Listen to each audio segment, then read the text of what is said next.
கிறிஸ்துவில் பிரியமானவர்களே, இந்த நாளுக்கென்று தேவன் நமக்கு இருக்கிற ஜீவ வார்த்தை ஏசாயாவின் புஸ்தகம் 49வது அதிகாரம் 16வது வசனம். என் உள்ளங்கைகளில் உன்னை வரைந்திருக்கிறேன். எனக்கு அருமையான சகோதர சகோதரிகளே, இன்றைய நாள் கர்த்தர் உங்களின் நீண்ட நாள் போராட்டங்களுக்கு விடுதலையும் சமாதானத்தையும் தருகின்ற நாளாய் வாக்கு பண்ணி உள்ளார். அநேகர் இன்றைக்கு பல சூழ்நிலைகளின் நிமித்தமாய் போராடி கொண்டும் அதிலிருந்து விடுதலையாக வேண்டியும் எதிர்பார்த்து காத்திருக்கிறீர்கள். எப்படியும் நம்மை கர்த்தர் விடுவிப்பார் என்கிற நம்பிக்கையோடு உங்களின் நம்பிக்கையை இன்றைக்கு கர்த்தர் வர்த்திக்க பண்ணுகின்றார். உங்களின் பிரச்சனைகள் சூழ்நிலைகள் யாவும் உங்களை அசைக்குமே தவிர தோற்கடிக்காது. அசைவை கண்டு பயப்படாமல் தாவீதை போல நான் பயப்படுகிற நாளில் உம்மை நம்புவேன் என்று சொல்லுவீர்களானால் உங்களின் சூழ்நிலைகள் உங்களை அசைக்கவோ தோற்கடிக்கவோ செய்யாதபடி கர்த்தர் காப்பார். காரணம், முதலிருந்த நம்பிக்கை என்பது கடலை நோக்கி செல்லும் ஓர் ஆழமான நதியாகவும் தடுத்து நிறுத்த முடியாத ஆற்றல் நிறைந்த ஒரு நதியைப் போலவும் உள்ளதால் அது நிச்சயமாகவே கடலில் சேரும். அதை காற்றாலும் அலைகளாலும் தடுத்து நிறுத்த முடியாதது போலவே உங்களின் விசுவாசமும் நம்பிக்கையும் இருக்குமானால் இன்றைக்கு உங்களை நெருக்குகின்ற எந்த சூழ்நிலையாக இருந்தாலும் அதில் நிச்சயமாக வெற்றி உண்டு, சுகம் உண்டு, சமாதானம் உண்டு. வார்த்தையை விசுவாசியுங்கள், அற்புதங்களை காண்பீர்கள். இன்றைக்கும் நாம் ஏசாயாவின் புஸ்தகம் 43வது அதிகாரம் 14வது வசனத்தை வாசிக்கையில் அங்கே, நான் உங்களுக்காக அரண்களை எல்லாம் இடிந்து விழ பண்ணுவேன் என்று உள்ளதின்படி இன்றைக்கு எவைகளெல்லாம் உங்கள் வாழ்க்கையில் ஆசீர்வாதங்களுக்கு தடையாக அரண்களாய் தடுப்புகளாய் காணப்படுகிறதோ அவற்றை உடைத்து போடுகின்றார். அவைகள் ஒன்றுமில்லாது போகும்படி இடிந்து விழ பண்ணுகின்றார். மேலும் கர்த்தர் உங்களுக்காய் வைத்திருக்கின்ற ஆசீர்வாத வழிகளில் பிரவேசிக்கும்படி செய்து ஆசீர்வதிக்கின்றார். இரண்டாவதாக ஏசாயாவின் புஸ்தகம் 43வது அதிகாரம் 17வது வசனத்தை வாசிக்கையில் அங்கே, ரதங்களையும் குதிரைகளையும் இராணுவங்களையும் பராக்கிரமசாலிகளையும் எழுந்திராதபடி விழப்பண்ணி ஒரு திரி அணைகிறது போல அணைத்து போடுகிறேன் என்று வாசிக்கின்றோம்.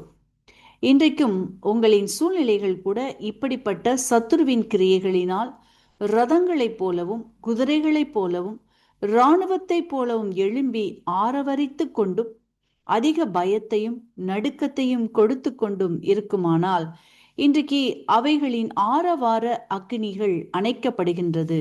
சீறி பாய்ந்து வருகின்ற பிரச்சனைகள் போராட்டங்கள் ஒன்று போக மற்றொன்று என்று உள்ளவைகளை கர்த்தர் இன்றைக்கு ஒரு திரி அணைகிறது போல அணைத்து போடுகின்றார். சமாதானத்தை தருகின்றார், பயத்தை நீக்குகின்றார். அடுத்ததாக ஏசாயாவின் புஸ்தகம் 43வது அதிகாரம் 20வது வசனத்தை வாசிக்கையில், என் ஜனத்தின் தாகத்திற்கு வனாந்திரத்திலே தண்ணீர்களையும் அவாந்தர வெளியிலே ஆறுகளையும் உண்டாக்குவேன் என்று உள்ளதை வாசிக்கின்றோம். என கருமையானவர்களே, உங்களின் வாழ்க்கையிலும் எந்தெந்த பகுதிகளிலெல்லாம் வறட்சிகளும் தாகங்களும் தவிப்புகளும் காணப்படுகிறதோ ஆங்காங்கே இன்றைக்கு கர்த்தர் ஆசீர்வாதமான ஆறுகளை புறப்பட பண்ணுகின்றார். கர்த்தரிடத்திலிருந்து வருகின்ற ஜீவ தண்ணீரை குடிக்கிறவன் என்றென்றைக்கும் தாகம் அடைவதில்லை. மேலும் அவரிடத்திலிருந்து புறப்படுகின்ற ஜீவ தண்ணீராகிய ஆறு அது பாய்கிற இடமெல்லாம் ஆரோக்கியம், சமாதானம், சுகம், மகிழ்ச்சியை தருகிறது. அதோடு மட்டுமல்லாமல் அவர் தம் உள்ளங்கைகளில் வரைந்து வைத்திருக்கிறபடியினால் நீங்கள் அசைக்கப்படுவதில்லை என்பதை விசுவாசியுங்கள். அற்புதங்களை காண்பீர்கள், நன்மைகளை பெற்றுக்கொள்ளுவீர்கள். என் உள்ளங்கைகளில் உன்னை வரைந்திருக்கிறேன். ஆமேன். இன்றைக்கும் இந்த வார்த்தைகளை கேட்டுக்கொண்டிருக்கின்ற உங்களில் யாரேனும் உங்களின் பாவங்களுக்காக மரித்து உயிர்த்தெழுந்த இயேசுவை அறியாமலும் விசுவாசியாமலும் இருப்பீர்களானால் இன்றைக்கு உங்களை ஒப்பு கொடுத்து விசுவாசியுங்கள். உங்களின் பாவங்களும் மன்னிக்கப்பட்டு விடுதலையாகி ஆசீர்வதிக்கப்படுவீர்கள். இந்த வார்த்தைகள் மூலமாக கர்த்தர் இன்று உங்களை ஆசீர்வதிப்பாராக. கிறிஸ்துவுக்குள் பிரியமான சங்கமம் தமிழ் கிறிஸ்தவ வானொலி நேயர்களுக்கு அன்பின் வாழ்த்துக்கள். இன்றைய மன்னா: அவர் உங்களை விசாரிக்கிறவரானபடியால் உங்கள் கவலைகளை எல்லாம் அவர் மேல் வைத்து விடுங்கள். 1 பேதுரு 5:7. பிரியமானவர்களே, இன்றைக்கு நிறைய கவலை, வேதனை, கண்ணீர், துக்கம், உள்ளம் நொறுக்கப்பட்டு துயரத்தோடு வாழ்ந்து கொண்டிருக்கின்றீர்களா? கர்த்தர் உங்களை விசாரிக்கிறவர், உதவி செய்கிறவர். வருத்தப்பட்டு பாரம் சுமக்கிறவர்களை எல்லாரும் என்னிடத்தில் வாருங்கள் என்று கூப்பிடுகிறார். பலவிதமான கவலைகள் நம்மை பாரப்படுத்துகிறது.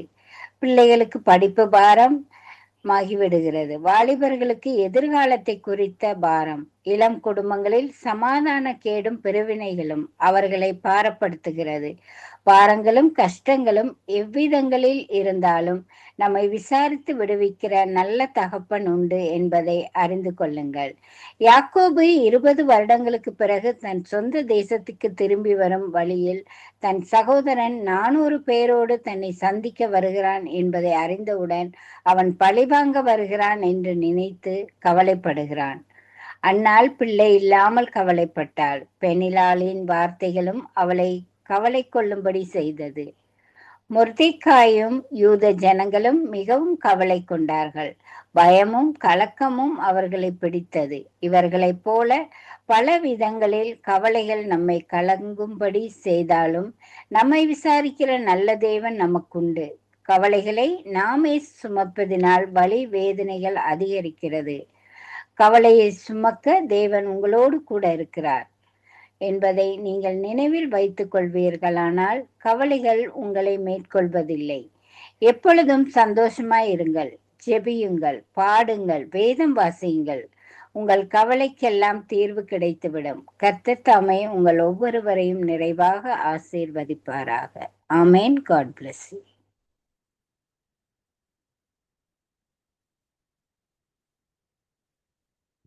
நான் மீண்டுமாய் சந்திப்பதில் நான் மிக்க மகிழ்ச்சி. கிறிஸ்துவுக்குள் அன்பான அன்பு உள்ளங்களை இந்த காலை வேளையிலும் ஒரு புதிய வாக்குத்தத்தத்தோடு நான் மீண்டுமாய் சந்திப்பதில் நான் மிக்க மகிழ்ச்சி அடைகிறேன்.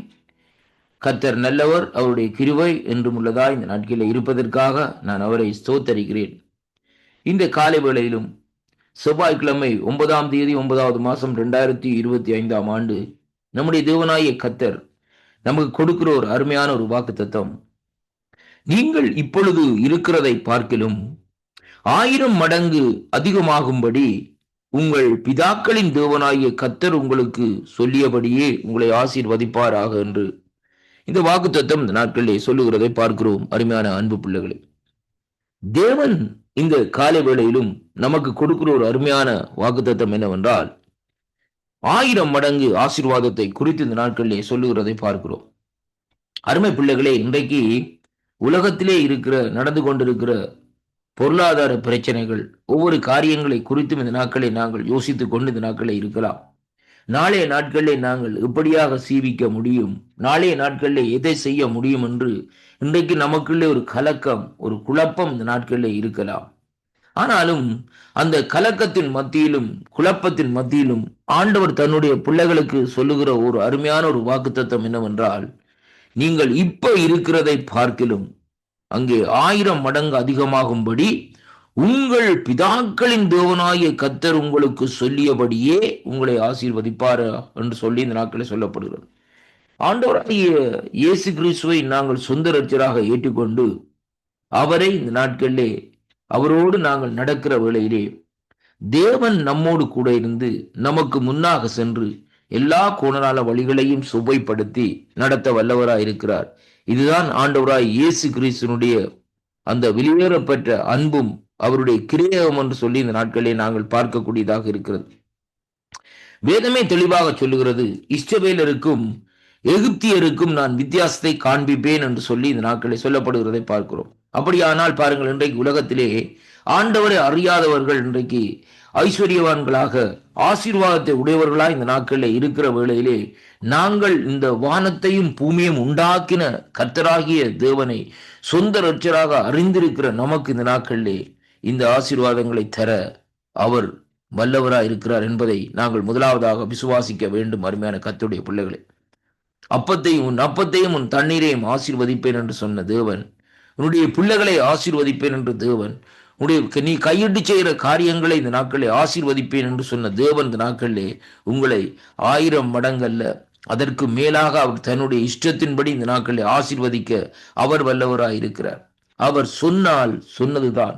அவர் மனம் மாற மனு புத்திரன் அல்ல என்பதை நாங்கள் முதலாவதாக இன்றைக்கு அறிந்திருக்க வேண்டும். அருமையான கர்த்தருடைய பிள்ளைகளே, அப்படியானால் அந்த ஆசீர்வாதங்களை நாங்கள் சுதந்திரித்துக் கொள்ள வேண்டுமா இருந்தால் அவருடைய கற்பனைகள், அவருடைய கட்டளைகளின்படி இந்த நாட்களிலே நாங்கள் நடந்து கொள்ளுகிற வேளையிலே தேவன் அந்த ஆசீர்வாதத்தை இந்த நாட்களிலே நமக்கு கட்டளையிட வல்லவராய் இருக்கிறார் என்பதை இன்றைக்கு நாங்கள் பார்க்க வேண்டும். அருமையான கர்த்தருடைய பிள்ளைகளே, பாருங்கள், இந்த நாட்களிலே இந்த வாக்குத்தத்தத்தை சற்று இந்த நாட்களில் நாங்கள் ஆராய்ந்து பார்க்கிற வேளையிலே ஆண்டவர் சொல்லுகிற காரியம் என்னவென்றால், இப்பொழுது நீங்கள் இருக்கிறதை பார்க்கலாம். அப்படியானால் இப்பொழுது நீங்கள் நெருக்கப்பட்டு கொண்டிருக்கலாம், துன்பத்தோடு இந்த நாட்களில் இருக்கலாம். இந்த நாட்களில் அருமையான கர்த்தருடைய பிள்ளைகளே, ஆனாலும் தேவன் உங்களை ஒரு விசாலமான இடத்திற்கு கொண்டு வரும்படியாக அவர் இந்த நாட்களில் பாருங்கள் செயல்படுகிறதை பார்க்கிறோம். அருமையான அன்பு பிள்ளைகளே, அதைத்தான் இந்த இடத்திலே இந்த வார்த்தைகள் ஊடாக இந்த நாட்களிலே நாங்கள் காணக்கூடியதாக இருக்கிறது. வேதமே தெளிவாக சொல்லுகிறது, நீ விசுவாசித்தால் தேவனுடைய மகிமையை காண்பாய் என்று. அப்படியானால் ஆண்டவர் மேலே நாங்கள் வைக்கிற அந்த விசுவாசத்தின் மூலமாய் தேவனுடைய மகிமை, தேவனுடைய கிரியைகளை நாங்கள் பெற்று இந்த நாட்களிலே நடக்கக்கூடியவர்களாய் இந்த நாட்களிலே இருப்போம் என்பதைத்தான் இந்த வாக்குத்தத்தத்தின் ஊடாக இந்த நாட்களிலே நாங்கள் அறிந்து கொள்ளக்கூடியதாக இருக்கிறது. அதனாலே அருமையான அன்பு பிள்ளைகளே, இந்த வேத வார்த்தைகள், வேத வாக்குத்தத்தங்கள் ஒன்றும் இந்த நாட்களிலே ஒரு மனுஷனால் எழுதப்பட்டதல்ல, பரிசுத்த ஆவியானவரால் இந்த நாட்களில் ஏவப்பட்டு எழுதப்பட்ட வார்த்தைகளாய் இருக்கிறபடினால் இந்த வார்த்தைகளை நீங்கள் விசுவாசியுங்கள். அந்த ஆசீர்வாதத்தை நீங்கள் சுதந்திரித்துக் கொள்ளும்படியாக தேவன் வாஞ்சிக்கிறார். அவரை நேசித்து, அவரிடத்திலே அன்பு வைத்து, அவரை விசுவாசித்து இந்த வாக்குத்தத்தங்களை நீங்கள் சுதந்திரித்துக் கொள்ளும்படியாக இந்த நாட்களிலே தேவன் விரும்புகிறபடினால் நீங்கள் அவரோடு இந்த நாட்களிலே, இந்த கடைசி நாட்களிலே ஐக்கியப்படுங்கள். தேவன் இந்த நாட்களிலே எல்லா விதமான கிரியைகளுக்கு உங்களை விலக்கி இந்த நாட்களிலே ஆசீர்வதித்து நடத்த வல்லவராயிருக்கிறார். கர்த்தர் தாமே இந்த வாக்குத்தத்தங்கள் ஊடாக உங்களை ஆசீர்வதிப்பாராக என்று என் ஆண்டவரும் என் மீட்பரும் என் இரட்சகருமாயிருக்கிற இயேசு கிறிஸ்துவின் இனிய நாமத்திலே இந்த நாட்களிலே வாழ்த்தி ஆசீர்வதிக்கிறேன். வாக்குத்தத்தங்களை விசுவாசியுங்கள், தேவனிடத்திலே திரும்புங்கள். கடைசி நாட்களாய் இருக்கிறபடினால் கர்த்தர் உங்களை ஆசீர்வதிப்பாராக. ஆமேன், ஆமேன்.